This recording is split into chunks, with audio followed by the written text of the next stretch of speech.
Good evening, everybody. This is North Camp Prepper. I mentioned in the other video I did today that I was going to tell you about the beans and rice incident. Okay, this all started out years ago before I was eating healthy. I wanted to test myself to see what it's like to eat just beans and just rice. Everybody stores that. I know it's not a complete protein, blah, blah, blah, really complete, but I'm reading this from my journal, by the way. But there'd be no seasonings, just plain Jane rice and beans. That's it. That's all I'd have. That was the plan anyway. So what I did is I went out and bought long grain rice, a pack of that. So everything was fresh, just so you know, best possible scenario. I bought navy beans, pinto beans, cranberry beans, red beans, black beans, lentils, and rice. Okay? So I bought a pack of everything they had at Food Lion or Harris Teeter or wherever I bought it at. I don't remember. And went there, bought all that stuff, brought it home, and I said, I'm just going to eat beans and rice for a week. Everybody stores beans, everybody stores rice. A lot of people, that's all they store. I, however, at that time, stored a lot of stuff as well. But a lot of beans and rice. And like I said, this before I'd eaten, healthy. I wouldn't do this now, but I have it stored. I don't want to do this now. But in a long-term event without resupply, I would add this in my diet. But let me get back to the thing here. The whole event was, my plan was to eat a different bean every day, and on the last day, I planned to mix all the leftover beans together in a bean soup. The things that needed to be soaked were soaked overnight on the day before, so in advance. And that water was used for the house plants. So I was purposely not just throwing out the water with all the nutrients and the beans and stuff in there.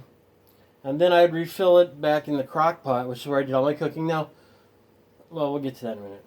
We'll get to the power thing in a bit. But I put it all in the crock pot and cooked all the beans. The first day, there's just a couple notes here. It's not a big thing, but day one, it was boring and bland. Blah. Alright. Day two, I was already dreading it. Okay? Food aversion was starting to kick in after the fifth meal. So I guess a day and a half. I was thinking, this sucks. I don't want it. You're hungry, but not enough to do anything. So at dinner time, I started breaking the rules and I added bouillon cubes to it to get me through it. Okay? That was day two. Day three, I was starting to think how stupid this is. And I was starting to dread eating. Like, oh my God. Ugh. I was putting off meals until I was starving. And I was eating just as quick as I could, as fast as I could, just to get the food and the nutrients in me so I could get on with whatever and get it over with. Now, day four, it went really downhill. I started adding spices to the mix. I gave up and said, I'm going to add spices. Because I figured, I'll have spices always, so they're bulk or whatever. Just, whatever. I don't know what I added. I think I added some Italian seasoning to it. And butter. Which is a cheat, but still, this is what we did. Everything was before this was just water and, and it. So I was really, really dreading meals now. And the wife was noticing a change in my behavior. And I noted to myself that I was getting grouchy. But I did have a lot more energy at that time. Now, being on keto now, I know what a lot of energy is like, but this is just carb loading, so maybe it was that. But one thing for sure is my energy and mood was probably because I was pissed off all of the time. I was just a miserable grouch ass, Day 5, I skipped breakfast. I just didn't want to eat. I'd go in the kitchen, that bean smell would hit me. It's like, ugh. So around dinner, an onion committed suicide on my chopping board, and the pieces jumped into my beans. I don't know what just happened. Day 6. So on day 5, I only ate one of them. On day 6, I started rationalizing my way out of it. I'd go to my pantry many times and I said to myself, it's not really going to be like this. This is all crap. This whole test is crap. I have canned foods. I'll never be like that, whatever. So I said, that's it. I'm done. I'm just disgusted. I'm pissed off. And I went to McDonald's. Like I said, I wasn't eating healthy this time. So I'm sure looking back, we were also dealing with some food addiction too. Because, we have carb addictions. And just beans and rice by themselves, I wasn't making into refried beans or anything. Just beans and rice. That's it. So I went to McDonald's. I quit, let's see here. I quit. Oh, I quit it. I had lots of food put anyway, so I didn't have to do this crap. See, I even see anger in my notes. If there's no food left in the world, then fine. But as of right now, no way. I don't mind adding beans and rice to my food, but everyday beans and rice is not going to happen. And that's true because I can get food, even if I have to eat grass or something, or dog food, a 50-pound bag of dog food, whatever. I'll survive, I mean, well, there was a time when we ate dog food, but I ended up in the hospital for that because, a car hit me in the street while I was licking my ass. I'm just kidding. But I bet you could eat dog food. I really bet you could. I don't see why you couldn't. Let's see here. I'm not gonna do it. Okay, yeah, I don't mind like adding rice and beans to a meal. Every day would probably be okay, but there was such bad food aversion. And what I learned is, and the lessons I came away from is, most of the time I ate separate from the wife because I didn't want to smell her food. I was getting resentful of her, and I was getting that kind of made me angry because I'm sitting here eating this, which I'm getting angry now. I was eating just beans and rice, and they're eating all the things I really like, steak and mashed potatoes and macaroni and cheese, all the unhealthy foods, a lot of unhealthy foods I really liked. So we had to do this. I was getting resentful of her, just like, fine, do whatever. That's probably part of the attitude change she was noticing. Now that I know, I've developed certain eating habits, and when they get interrupted, I know this can have a mental change.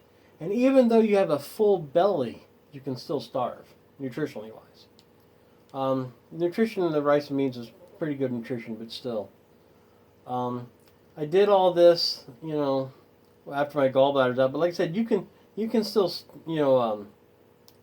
okay, let me back up. There's mental change even on a full belly. Well, the question is, what will others do when they're actually starving? And that's a whole other issue. But they'll take what you got, without question. Especially when their higher brain functions shut off, and we get to the reptile or primal brain that goes into survival mode. Morality is shut off because it's not needed for survival. So anyway, I did the rice and bean test after my gallbladder removal. It was about a year prior to that. So it might be different for me than others, but if I have grease and oils at that time, not now, but at that time, grease and oils were like X-Lax. Without the gallbladder to meter the bile from the liver, you kind of have to go poop now. I won't be gross, but you had to go. Now I eat all kinds of grease and stuff, but my body's adapted to it after 2 years. But for about 2 years after the gallbladder removal, I was having a lot of eating difficulties. Let's see, we'll skip that part there because that's kind of gross. No, heck with it. I seemed to poop less often, but it was more a consolidated feeling of being bloated and some gas most of the time. That's how I felt. I felt like I was bloated and had gas. And after the gallbladder surgery, this would be gross, but that's what it was. After the gallbladder surgery, any type of thing like that, it'd be like pooping liquid a lot of times. But then, on keto, it's, shitting rocks. But whatever. So I don't know if other people have problems with that. I don't know about the digestive disturbances for other people, but that's me. Now, the things I could have done better, looking back, I was a diabetic at that time. I'm still, I guess I'm technically a diabetic, but I'm sure this pushed my sugar up a lot. And I really wish I had checked my blood sugar while doing this. And I really should have increased my liquid intake. I should have used spices from the start because there are spices here. That's part of my preps. That's what it'll be like. And like I said, I could go hunting and I could add fish to it easily. I mean, you got to be pretty bad, I mean, if you go out here hunting, in a survival situation, everybody's going to scare away the game. but I'll still be able to shoot birds and such, trap squirrels, whatever. I'll still get protein that way. And like I said, there's fishing. There's always going to be fishing because it's fishing, it just is. You can throw a net if you have to. You can make a rod out of a stick or a Coke can. You don't even need a rod. But never mind. Let's get back to this. Should have increased my liquid intake. Should have used spices from the start. Should have checked my blood sugar. I should have really paid close attention to how my body was reacting on this. I should have checked blood pressure and all that stuff. And this is just plain. So, should have checked my blood pressure. I should have checked my weight before and after the experiment because I lost a lot of weight, but I couldn't tell you how much. And the main thing that I didn't do that I wish I did is there's a thing called a kilowatt meter that tells you how much energy you're using. I should have took and did an energy audit on the crock pot and everything, and how much energy was I using to do this. Now, I could have just used fire, obviously, but in an indoor situation, I wanted to use a crock pot for the rice and beans, so I crock potted everything. So I'd like to know actually what it was, energy-wise. I don't know how much power my crock pot takes. And cooking on low, I think it's like 100 watts or 80 watts or something. And high is something ridiculous like 1500 or something. A huge gap, and that would deplete my battery, so I'd have to run the generator, or I'd have to use another source of energy, solar or whatever. So what we took away from this is I might try this again one day, which I probably won't because of my keto diet, but I'd do something like it. I would start by adding things to the beans to make it as best I could. Rice, maybe a can of Spam chopped up or something, But don't think just because you have rice and beans you're good to go. At least in my case. The main lesson taken away from this is store what you eat. That's the absolute main lesson. So that's the rice and bean thing. I actually did it, like I said, for a week or almost a week until I got the food aversion, started getting angry, and rationalized my way out of it. I don't know. I've never in America, we really don't know what it's like to starve. We know what it's like to miss a meal or two, but not, it's pretty far in between starving, at least in modern day. So, think about that. Just because you have rice and beans, you aren't necessarily good to go. So, store what you eat. But that was my experiment eating rice and beans. So, if there was no other food, then I'd be happy to have it.